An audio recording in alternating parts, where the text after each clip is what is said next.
Good evening and welcome to your Monday, December 9, 2024 edition of the Evening News. I am Jemima Holmes. Thank you for joining us. Let's take a look at some of the lead stories tonight. Guyana submits reply to Venezuela's counter memorial in case before ICJ. Court to rule on December 30 on whether to restart or resume election fraud trial. Second power ship to arrive this week, says GPL CEO. CROAL meets with OGLE Airport management on issue of squatters and systems in place to prevent price gouging when cash grants distributed, says Finance Minister. Now for the news in detail. In keeping with timelines that were imposed by the International Court of Justice, Guyana has submitted its final written reply to Venezuela's counter memorial, expressing confidence that the reply has gone a far way in proving the utter lack of merit in Venezuela's case, laying claim to two-thirds of Guyana. Gerald Bryan reports. In a statement on Monday, the Ministry of Foreign Affairs announced that it has submitted its reply to Venezuela's counter-memorial on the Guyana-Venezuela border controversy. Venezuela had submitted its counter-memorial in April of this year at the proverbial last minute. Guyana's response to it was personally delivered to the ICJ by Guyana's ambassador in Brussels, says Narayan Singh. According to the ministry in its statement, Venezuela has a chance to respond to this reply with a rejoinder on August 8, 2025. Further, it was explained that the ICJ will in due time set a date for the oral hearings between Guyana and Venezuela to commence. The ministry also expressed confidence that an adequate case for Guyana has been made in its reply. In the reply, it is pointed out that Venezuela's case challenging the 1899 arbitral award is without merit, and ultimately the ICJ will confirm the award as valid and legally binding. Guyana's case before the ICJ stems from Venezuela unjustly claiming Essequibo as its own. The Nicolas Maduro regime has also been stepping up its aggressive tactics, including a military buildup on Venezuela's border with Guyana. This has been roundly condemned by the international community, and the ICJ had imposed orders on both Guyana and Venezuela not to escalate the matter further. Gerald Bryan, The Evening News. A decision on whether or not to restart the election fraud trial from scratch will be handed down by Acting Chief Magistrate Faith McGusty on December 30, 2024, when the parties are slated to return to the Magistrate Court. Gerald Bryan joins us again with the details. On Monday, parties in the election fraud trial into the 2020 general and regional elections attended a sitting of the Magistrate Court before Acting Chief Magistrate Faith McGusty. During the sitting, they were informed that the Chief Magistrate will rule on whether or not to resume the election fraud trial and just recall witnesses or to start over from scratch. This decision in the 4-year-long case became necessary after the initial magistrate, Senior Magistrate Leron Daly, fell ill in August and was subsequently unable to resume her duties. During Monday's sitting, Special Prosecutor Darshan Ramdani argued that a restart was completely unnecessary and that all the court needed to do was to recall the witnesses. So far, 2 witnesses, Local Government Minister Sonia Parag and Diaspora Unit Head Rosalinda Rasool, have been heard by the court. On the other hand, Attorney at Law Nigel Hughes pressed for a fresh start to the already delayed trial. Ultimately, Chief Magistrate McGusty, who took over the case from Daly last month, decided that she would hand down her ruling on whether to resume or restart on December the 30th. 9 persons are before the court in this case. They include former Region 4 Returning Officer Claremont Mingo, former Chief Elections Officer Keith Lowenfield, and his former deputy Roxanne Myers. Also charged are former PNCR Chairperson Valda Lawrence, PNCR activist Carol Smith-Joseph, and GCOM employees Chevron February, Enrique Livan, Michelle Miller, and Denise Bob Cummins. Gerald Bryan, The Evening News. The second power ship, which will provide electricity to the Demerara-Berbice interconnected system, is expected to arrive at Port Georgetown this week. This is according to Chief Executive Officer for the Guyana Power and Light, Inc., Kesh Nandalal, who spoke with the Evening News' Andrew Carmichael. Here is that report. Currently, 3.9 kilometers of transmission line are being constructed by a private contractor, according to Chief Executive Officer for the Guyana Power and Light, Inc., Kesh Nandalal. We are expecting to connect the ship before Christmas. We do not anticipate any difficulties so far. So, and our teams are working around the clock to ensure that we make this happen. So we have an additional 60 megawatts in the grid. Nandlal said that the workers are engaged on a 24-hour basis on a shift system to ensure that the power ship is providing electricity to the national grid before Christmas. On Sunday, consumers in sections of Greater Georgetown experienced an 8-hour interruption in electricity supply as GPL conducted preparatory works for the arrival of the second power ship to be stationed in the Demerara River. We are constructing the transmission line, which is being worked on right now by contractor Kalpataru. It is for 3.9 kilometers of transmission line. The work is on schedule. Nandlal had previously told this newscast that two generators with an aggregate capacity of 13 megawatts that are unavailable due to major overhaul will be back online by December 10th and 21st. This, he said, will boost the generation capacity of the Demerara-Berbice interconnection system to 207 megawatts. Meanwhile, Senior Minister in the Office of the President with responsibilities for finance and the public service, Dr. Ashni Singh, on Saturday said that the demand for electricity from GPL has moved from almost 100 megawatts to almost 200 megawatts currently. There are new housing areas with hundreds of houses, thousands of houses in some cases, that are being brought onto the grid. And these are all Guyanese people, ordinary Guyanese people with their home in a new housing area. They're coming onto the grid and they're demanding electricity correctly and justifiably so. We have new investments, industrial and commercial investments, including things like hotels, factories, warehouses, processing plants, etc., all of whom are coming onto the grid and demanding electricity. This has resulted in the skyrocketing of demand in electricity, whereas the peak demand at GPL used to be just about 100 megawatts, now it's almost 200 megawatts. The current peak demand is 187 megawatts, while the available capacity is 194 megawatts. Last month, GPL signed a contract with a joint venture of Turkish-based car power ship Global and Qatar-based UCC Energy International to charter a second power ship with a total installed capacity of 75 megawatts for 2 years. The second power ship will add to the 36 megawatts of electricity already being produced by the first floating power plant in the Berbice, that is in the Berbice River.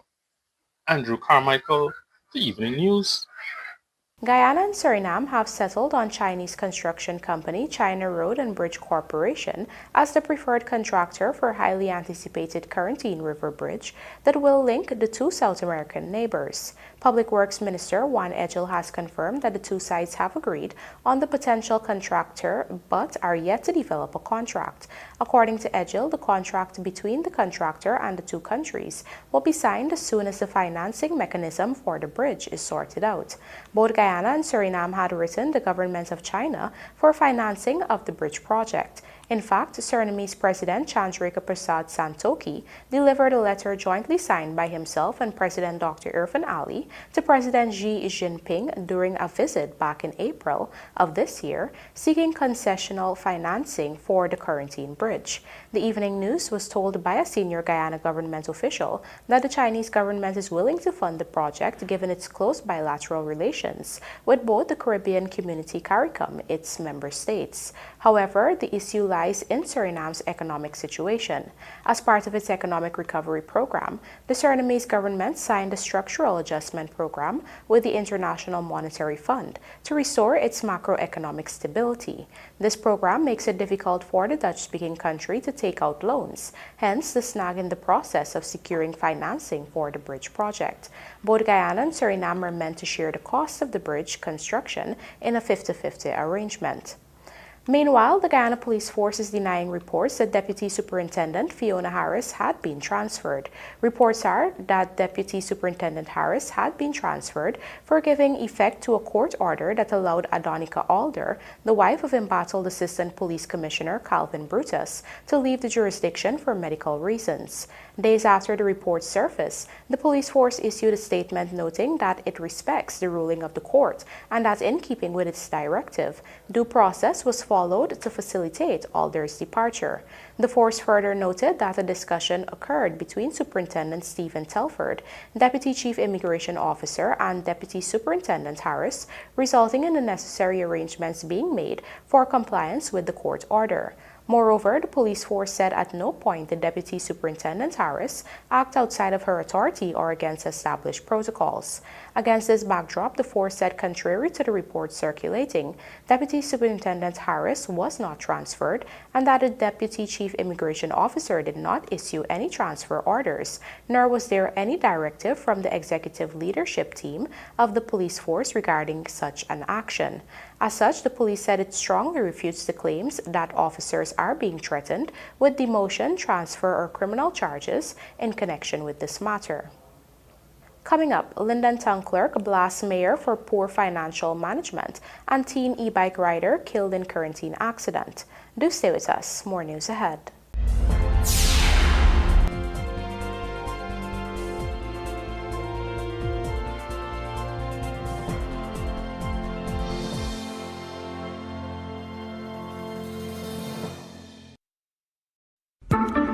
Did you know that when you leave your property unoccupied and unmanaged, it deteriorates much faster than you can imagine?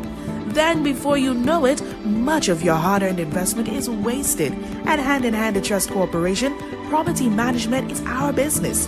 Whether you travel for long periods, live overseas, or have several properties that require managing, let us at Hand in Hand Trust Corporation take care of this for you. Your property is safe with us. Hand in Hand Trust Corporation Incorporated, a member of the Hand in Hand Group of Companies. December comes, and suddenly everything changes. Now we ride on a reindeer, shop for more special things, and play as we always do, but with more company. Christmas isn't celebrated only on one day. It is celebrated every day.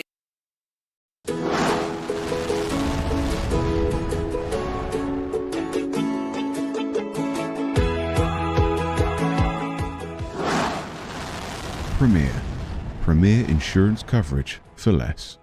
Stay safe. For bid, performance, retention, advanced mobilisation or customs bonds, bond with us. Fuel your success. Call 223-0840 or visit premierinsurance.gy. Premier insurance coverage. December comes, and suddenly everything changes. Now we ride on a reindeer, shop for more special things, and play as we always do, but with more company. Christmas isn't celebrated only on one day. It is celebrated every day. This Christmas, Digicel is bringing you the gift of millions. 10 lucky customers will become millionaires for Christmas. Top up $1,000 or more for your chance to win $1 million. Turn your Christmas into a celebration of cash and cheer. 2 new millionaires every week. The countdown to Christmas millions is on. Top up $1,000 or more today for your chance to win. Digicel, the network for everyone. December comes, and suddenly everything changes.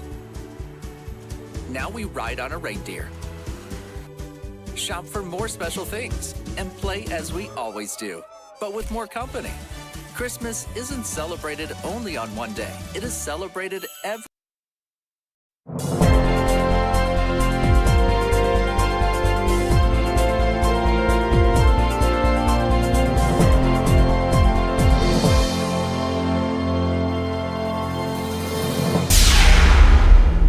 Welcome back. You're watching the Evening News. As the government continues to address the issue of squatting countrywide, Minister of Housing and Water Colin CROAL recently met with representatives from OGLE Airport Incorporated and the Guyana Civil Aviation Authority to address critical matters. Let's find out more in this report from Jarl Bryan.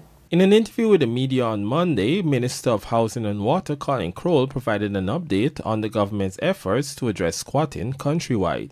He explained that so far, the government has been able to regularize between 1,200 and 1,500 lots in squatting areas. However, Minister CROAL also reiterated the government's position that no new squatting will be recognized. He warned that persons who go into new unoccupied areas without approval from the government risk having their structures demolished. Since we're in office within the 4 years, we have regularized whereby, let's say, we have been able to process ownership at least about over 12 to 1,500. Movement is an ongoing process, so that has been happening continuously. We have been saying that no new squatting will be recognized. So if you start going into new areas that do not have occupancy, that previously didn't have occupancy, obviously we have our full enforcement that is implemented, whereby we have to break, so be it. But we have, from more compassionate way, we've been working with some areas where we have persons living a long period of time. The minister also addressed a misconception in society that implies squatters who are relocated end up with a better deal than those who actually wait on housing for their land. According to the minister, nothing could be further from the truth, as both squatters and pending applications are being addressed by the government. The task of moving squatters is both time-consuming and expensive for the Ministry of Housing, but CROAL made it clear that it is an ongoing task. It's a lot of work. It's an ongoing task.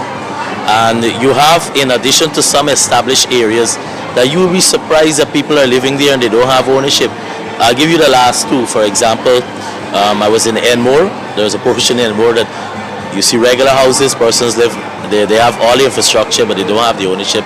And then you would have seen, just before that, with His Excellency, the Enmore North, Monrepo North, sorry. And those are persons who are living there. But in addition to that, we have a number of areas we are working with where we are looking to streamline, because we have given the policy decision that we can proceed to regularize. Where we can, then you have to do a relocation plan, which is time consuming. But it's an ongoing process and we're working towards that. As a matter of fact, the minister recently met with the OGLE Airport Management and the Guyana Civil Aviation Authority. During those discussions, squatting around the airport was one of the topics that came up. In relation to around the parameters of the OGLE Airport, well, on one end there's squatting, and then there's another end with somebody from the industry vicinity of persons who are pretty close. I mean, they're living there for a long time, but they're pretty close to the airstrip itself. Joe O'Brien, The Evening News. Finance Minister Dr. Ashni Singh has assured Guyanese that systems are in place to prevent price gouging when cash grants are distributed. Andrew Carmichael tells us more. In October, President Dr. Irfan Ali revealed that the government will provide a one-off $100,000 cash grant to every citizen ages 18 years and above. This will see an estimated $60 billion being distributed among Guyanese. Price gouging in Guyana has become a critical issue, particularly following the disbursement of cash grants to citizens. As the government allocates funds to support families and stimulate the economy, some businesses take advantage of the situation by inflating prices on essential foods and services. This unethical practice can lead to significant financial strains on low-income households, undermining the very purpose of the cash grants. The surge in prices is often most noticeable in basic necessities such as food, medicine, and household items, leaving the vulnerable population struggling to make ends meet despite the financial assistance intended to alleviate their hardship. Government officials and advocacy groups are increasingly calling for stricter oversight of pricing practices to prevent businesses from exploiting citizens during times of financial relief. Asked about price gouging in Guyana and fears of this, Finance Minister Dr. Ashni Singh said the government has put several mechanisms in place to control price increases. We are living in a competitive market, so people will compete to get business, and we're hoping that the competitive nature of the market works. We have been implementing a number of special initiatives to make sure that people get the best get the best possible prices for things like agricultural produce. You know, for example, we've implemented farmers markets in a number of areas for farmers to be able to sell directly to citizens. So there's a whole raft of measures that we've implemented to contain the impact of any risk of price escalation to citizens as a whole. And we've been doing that throughout the year, and we will continue to do that. You know that, for example, on transportation, we've taken off the tax on fuel. You know that we have been supporting farmers to be able to reduce the cost of production, including with distribution of fertilizers. There are a number of interventions that we have been implementing. Meanwhile, as it relates to the distribution of cash grants, checks have already been distributed in Region 9. We are doing registrations in a number of other hinterland regions, regions 1, 8, 7. We're also doing on the east coast of Demerara. We're also doing, of course, in the government ministries, because we have said public servants and government pensioners will also be a priority groups. We're also doing NIS pensioners at the various NIS pension offices. We're also doing old age pension recipients at the various points where the old age pension books are being distributed. So the whole objective is to roll this out as aggressively as possible, and we're doing various groups in parallel at the same time to be able to accelerate the program as much as we possibly can. You wouldn't be able to see which next group checks might be received at this point? I wouldn't, at this stage, I wouldn't be able to say, but what I will say is, as we have already indicated, we anticipate 300,000 checks being issued before the end of this year, and we anticipate the second batch coming immediately after Budget 2025 is approved. One of the measures implemented by the government to keep prices down is the removal of tax on fuel to make commuting cheaper.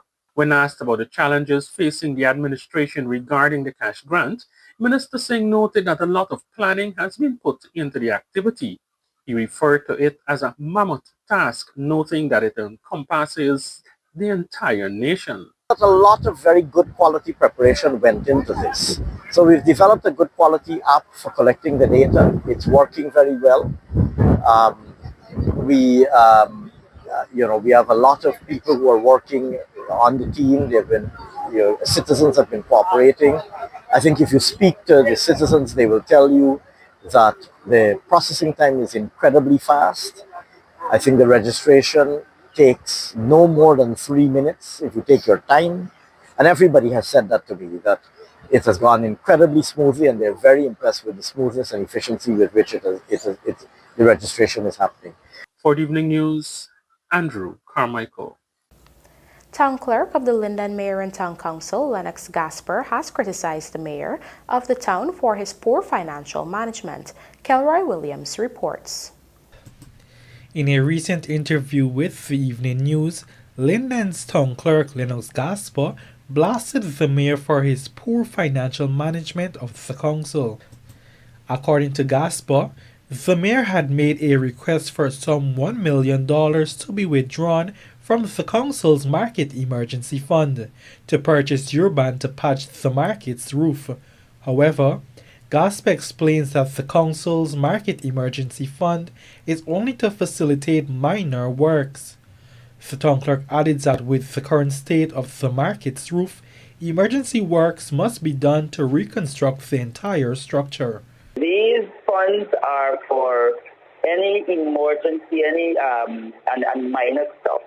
What is needed at the Wisdom Market is they have a serious situation with the roof. And the mayor and councillors are telling me that I must spend $1 million in Euroban. When what is needed is a contract to have the entire roof of the market done over. I cannot bring council's resources to put Euroban. He claimed that that's a quick fix. No amount of Euroban would fix anything. And this just showed the shallow-minded thinking of these councillors. So, want to put Euroban, this is not an ordinary house, this is not domestic work. This is a market. And this is bigger than the mayor and myself. It will require the engineers to do an investigation or an assessment, then get back to you and say, look, this is the assessment. Noting that the repairing of the market roof would cost more than $1 million, the town clerk reveals that it was suggested that the council should attempt to source financing for the project from the $18 million council subvention. Through the ministry, they had suggested, because after the council kept submitting different programs for the 80 million subvention. And the ministry position, one is that we have a fleet. As a matter of fact, the correct word was we have a graveyard of vehicles that they've been purchasing but not repairing. So by the time they go down, you left them. So we would suggest you review what you're bringing to us. And so they sent us back. We had a discussion with the technical advisor to the minister, Mr. Diolal Ruplal. And so the discussion was that since we've been back and forth, maybe we could commit the 18 million to the market roof, the Wisdom market roof. It would help for the stallholders. However, the town clerk noted that this decision was quickly shut down by the council, particularly the mayor, who highlighted that a previous request from the clerk to central government was turned down. In this regard, the town clerk blasted the mayor for his poor financial management and governance of the council. Not to be reminded that he's just a paper boss, a ceremonial mayor. His powers lie when the council convene. And they don't even understand the simple interpretation. I just tell them every day, this is not about Lennox Gasper or Sharma Solomon. The power is in the council. Yeah. But when you have a body of people that don't even understand their role and purpose, the man alone is talk for 2-3 hours. The last meeting. Moreover, despite the bitter history between the town clerk and the mayor, Gasper told this newscast that he hopes that himself and the mayor would be able to find common ground soon, in an effort to better serve the people of Linden. Kilroy Williams, The Evening News. A teenager is now dead after he was struck off the electric bike he was riding along the Quarantine Highway on Saturday evening. Our Berbice correspondent Andrew Carmichael reports that the dead teen's brother recalled that the bike was smashed into pieces. 18-year-old Parmanand Mohan, called Raj, a paint of Tain Village, Quarantine, Region 6, was pronounced dead at the Putmarant Hospital on Saturday evening after he was hit by a speeding car while riding an e-bike. Police say the car, PA86222, was being driven by a 17-year-old of Tain Village. The crash occurred at about 21 hours. In a statement, the police said the car was proceeding east along the southern drive lane of Tain Public Road at a fast rate of speed when it was alleged by the driver that he put on his right side trafficator. He said he was in the process of overtaking a motor car that was proceeding ahead, and while in the process, the e-cyclist who was on the northern edge of the road suddenly rode across into the northern drive lane. As a result, he applied brakes to avoid a collision, but despite his efforts, the front portion of the motor car collided with the e-cycle, causing the rider to be flung off of the cycle onto the road surface, where he received injuries to his head and other parts of his body. CCTV footage shows that Mohan was riding across the road from the south to the north, and PA86222 was almost in the northern parapet when the crash occurred. Mohan had left his home and gone to a nearby shop to purchase something to drink and was on his way back when he met his demise. His 17-year-old brother, Rahul Mohan, said he gave his older brother the money to make the purchase. He took a scooter and I walked behind him. And here I got a fancy. When I wait up on a call over there. And I see he crossed the road good and go far. And I was watching him on the call, but buy the thing for you drink. And while the cross coming over back, you see he done cross the road and they took on the parapet corner. And I can't just overtake. Two of them was racing on the road. And I can't just overtake and slam me in the corner and pitch on the road. And same time I run up, and I sleep on the ground. He was dead. What happened to the motorcycle bike you ride on the scooter thing? All parts crash up piece. Nothing, everything back piece one. While the police statement made no mention of a breathalyzer test being conducted on the driver of the car, Rahul said one was conducted and it showed 35 micrograms. Meanwhile, the victim's 37-year-old mother, Natasha Nooms, said Mohan was the eldest of her 6 children. I see a sharp policeman, a traffic police, and the boy went aside. I see the boy hand out some money and hand the police.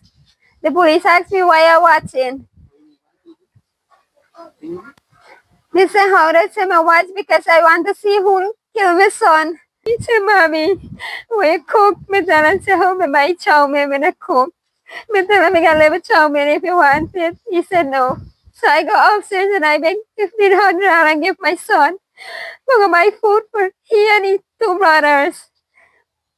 I do have a phone call.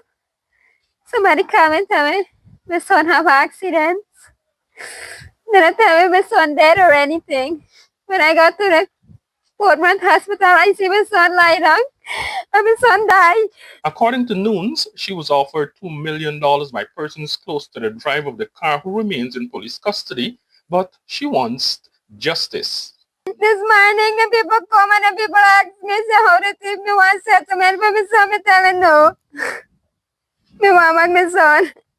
The family have also expressed concerns that the investigating police officer who lives 1 street away from the car driver and is a relative of the said car driver. Mohan reportedly was living in French Guyana with his father for the past 6 years and moved to Guyana a few months ago to live with his 2 younger brothers. Meanwhile, police say the investigation into the crash continues. Andrew Carmichael, The Evening News. And now for a look at the bridge reports. There will be no retraction of the Demerara Harbour Bridge on Tuesday, December 10, 2024. Meanwhile, the Burbis River Bridge is scheduled to be closed to vehicular traffic at 11 hours 45 on Tuesday, December 10, 2024, for a period of 1.5 hours. Warramore dethrones Marion as MVP Sports U11 champions, and Rutherford Hope put Windies 1-up in ODIs. These and more stories coming up in this evening's Sportcast, sponsored by MacCorp. Ho, ho, ho! Get ready to build an unforgettable future with our Ho Ho Ho deals from MacCorp. Enjoy 5% off on parts when you shop online. Snatch up the Sun motor graders and reloaders at unbeatable prices. Or get your most efficient excavator, Caterpillar 320 Next Gen. Follow us on social media for more great deals. MacCorp, let's do the work. Ho, ho, ho!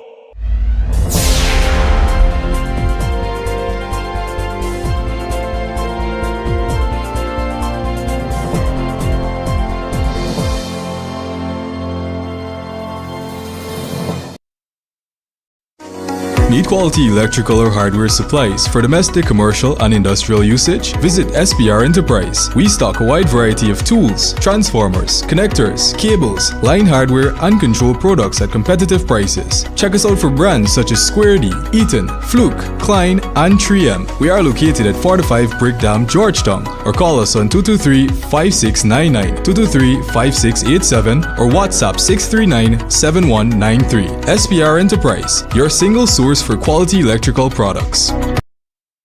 Looking to bring your dream home to reality? Or simply taking on a home improvement project? Then National Hardware Limited is where you should start.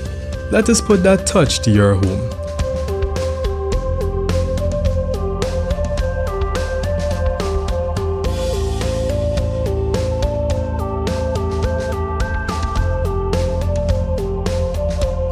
Choose from over 1,000 Berger Paint original hues for any surface.